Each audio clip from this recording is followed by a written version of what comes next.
In this video, we'll examine the top reason for everything, and that is the sense of taste.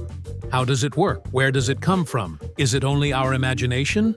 We are going to find out next. So, do not forget to subscribe to Foodie Eyes and comment on this special video because we are starting right now.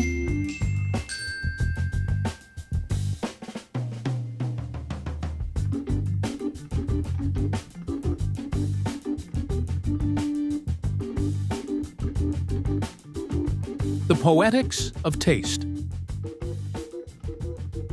The appearance of the book, The Physiology of Taste, by Jean-Antelme Brillat-Savarin in 1825, is considered a revolutionary moment in the modern food culture. The book, which laid the foundations for modern gastronomy, stated that cooking and eating are arts.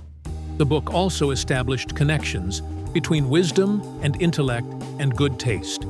In the book, Savarin coined the inspiring proverb, Dis-moi ce que tu manges, je te dirai ce que tu es. Tell me what you eat, and I will tell you who you are. A proverb that expresses a close connection between identity and nutrition. Most of all, Savarin is responsible for making taste itself an idea. As a fundamental concept of human existence, through which we can understand the world, recognize it, and act within it.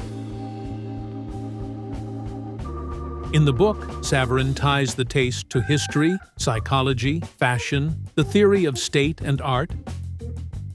The taste makes the frying of the omelet, the selection of the cheese in the store, or the pouring of the wine, actions that emerge from an intellectual and aesthetic position. People do not just eat an omelet or drink wine, they fulfill themselves through the omelet and wine.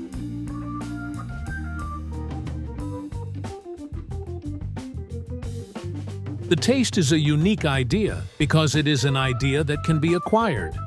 When you buy a good book or a nice shirt or a tuna fish in the restaurant, you buy a taste. Taste is the ideal product.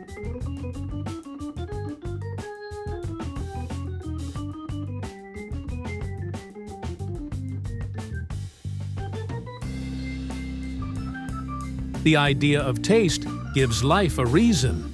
It enables us to derive satisfaction and pleasure from existence. It is not just like that, and you buy a cheeseburger. You need to buy your satisfaction with meaning. And for this, you need to taste non-stop. To buy non-stop, the more you taste, the more you live. The idea of taste is the horizon of day-to-day operations and the totality of products.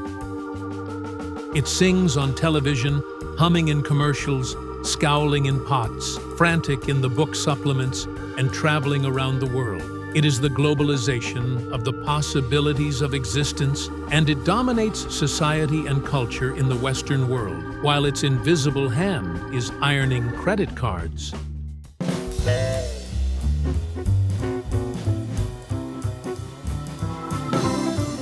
The significant contact with the world of the food does not exist through the organ called tongue, but through a phenomenon called speech. The sense of taste is a neural response to the encounter between the chemicals in the food, to the taste buds on the tongue and the receptors in the nose.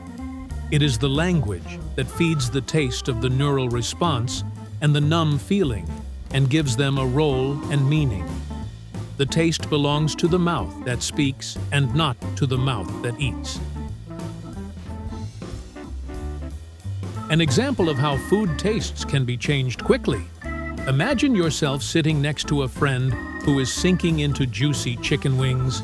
Exactly like the wings I ate this week. For 2 days, I was on the toilet. And watch immediately how the fermented chicken wings turn into a fat-burning tire. The understanding that the life and death of the taste in the hands of the tongue is a known phenomenon.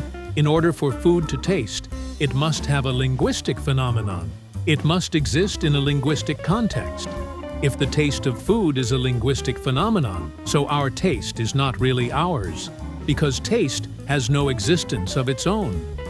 During our socialization process, we learn from the environment what is tasty and what is not. First, we learned it from our mother and grandmother, and then society and people around us. Those are the ones who will teach us what is tasty. And yet, we want to believe that this is our personal taste.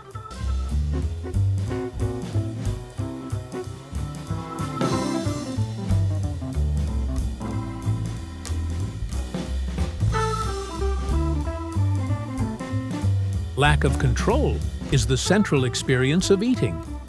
The terrible pain of the stomach, which shrinks from hunger, and the gases that go down and rise in the digestion tract before eating. Hunger makes the eating experience chaotic, a tremendous force that comes from the body and moves us, changes our actions and our behavior. The taste gives a sense of control over the food eaten and the hunger drive. It presents eating as a choice and not as a need. The shift from hunger to taste, from eating to supper, from swallowing to tasting, is a principle in every consumer society. The taste changes the function of the food to satisfy the taster. This is because the satiety is the great horror of the consuming culture. Because you can be full of rice and salad and do not have to buy chocolate, steaks, hamburger pastas, organic hummus, or sashimi.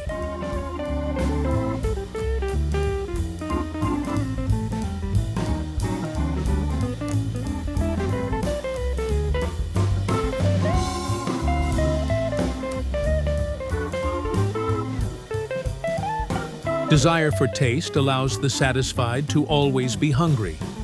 More is the taste of all the foods in the supermarket. More is also the taste of all the food in commercials and of all the food in the cooking programs on television. The taste is designed to hide the digestion process and, in doing so, the feeding process. Taste culture enables us to concentrate the eating experience in mouth and tongue, and the most important process in the eating experience, and that is the digestion, completely neglected in taste culture.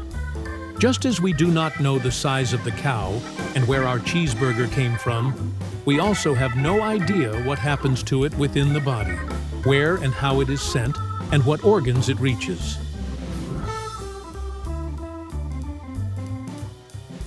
The real inner, not that of the soul, that one inside the stomach, remains a secret, a mysterious box in which we put treasures and throw away the map. And that is the reason I remind you again to subscribe to this channel and get the best foodie videos on your main screen. Thanks for watching. See you on the next one.